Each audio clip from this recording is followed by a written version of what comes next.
This pod series continues discussing some worldly and hereafter benefits of possessing true faith in Islam, meaning, faith which is supported by actions. The next benefit of faith is that it encourages good relations with people. The Holy Prophet Muhammad, peace and blessings be upon him, once advised in a narration found in Sahih Bukhari, number 13, that a person cannot become a true believer until they love for others what they love for themselves.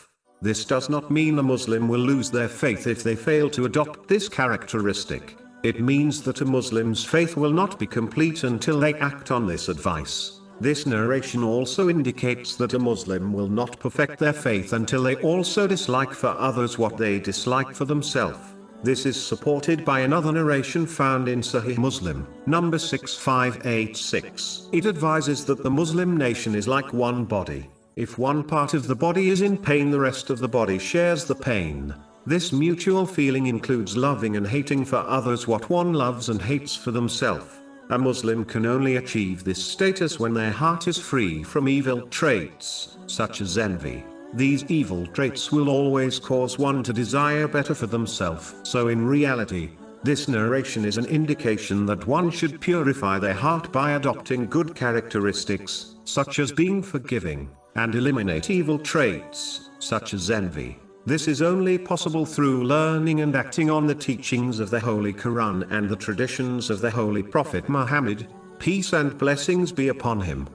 It is important for Muslims to understand that desiring good for others will cause them to lose out on good things. The treasury of Allah, the Exalted, has no limits, so there is no need to adopt a selfish and greedy mentality. Desiring good for others includes striving to aid others in any way one can, such as financial or emotional support, in the same way a person would desire others to aid them in their moment of need.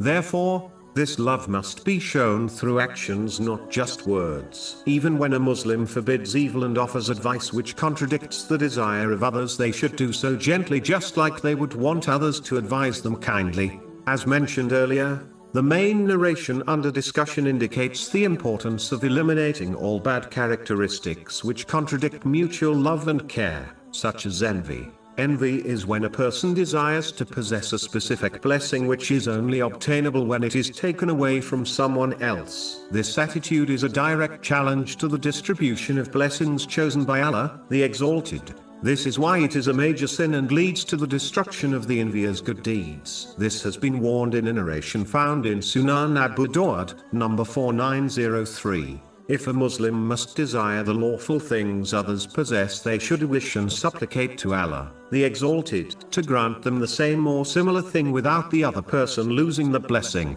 This type of jealousy is lawful and is praiseworthy in aspects of religion.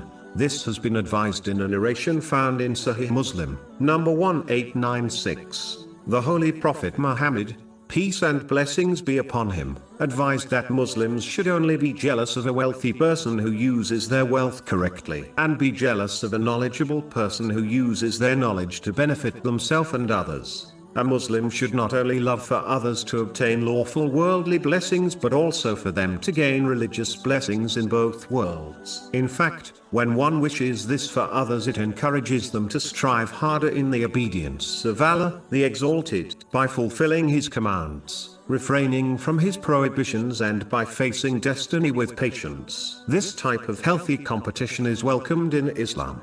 Chapter 83, verse 26. So for this, let the competitors compete.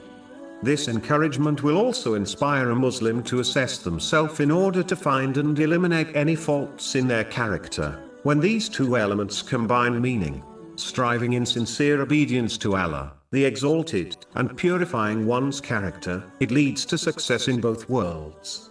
A Muslim must therefore not only claim to love for others what they desire for themselves verbally, but show it through their actions. It is hoped that the one who is concerned for others in this way will receive the concern of Allah, the Exalted, in both worlds. This has been indicated in a narration found in Jami' at-Tirmidhi, number 1930, in a narration found in Sunan an-Nasai, number 4998. The Holy Prophet Muhammad, peace and blessings be upon him, advised the signs of a true Muslim and a true believer.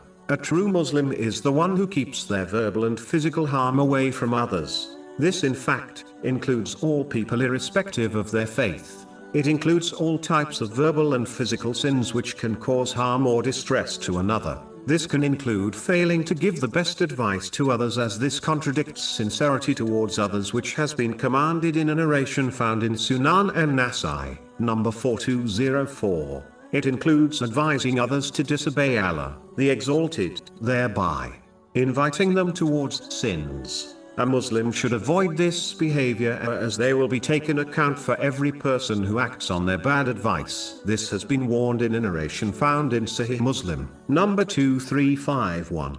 Physical harm includes causing problems for other people's livelihood, committing fraud, conning others, and physical abuse. All of these characteristics contradict Islamic teachings and must be avoided. A true believer, according to the main narration under discussion, is the one who keeps their harm away from the lives and property of others. Again, this applies to all people irrespective of their faith. This includes stealing, misusing or damaging the property and belongings of others. Whenever one is entrusted with someone else's property, they must ensure they only use it with the owner's permission and in a way which is pleasing and agreeable to the owner.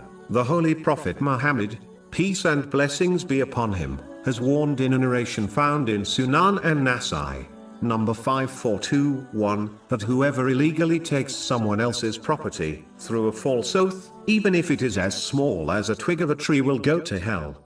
To conclude, a Muslim must support their verbal declaration of belief with actions, as they are the physical proof of one's belief which will be needed in order to obtain success on the Day of Judgment. In addition, a Muslim should fulfill the characteristics of true belief in respect to Allah, the Exalted, and people. An excellent way of achieving this in respect to people is to simply treat others how they wish to be treated by people, which is with respect and peace.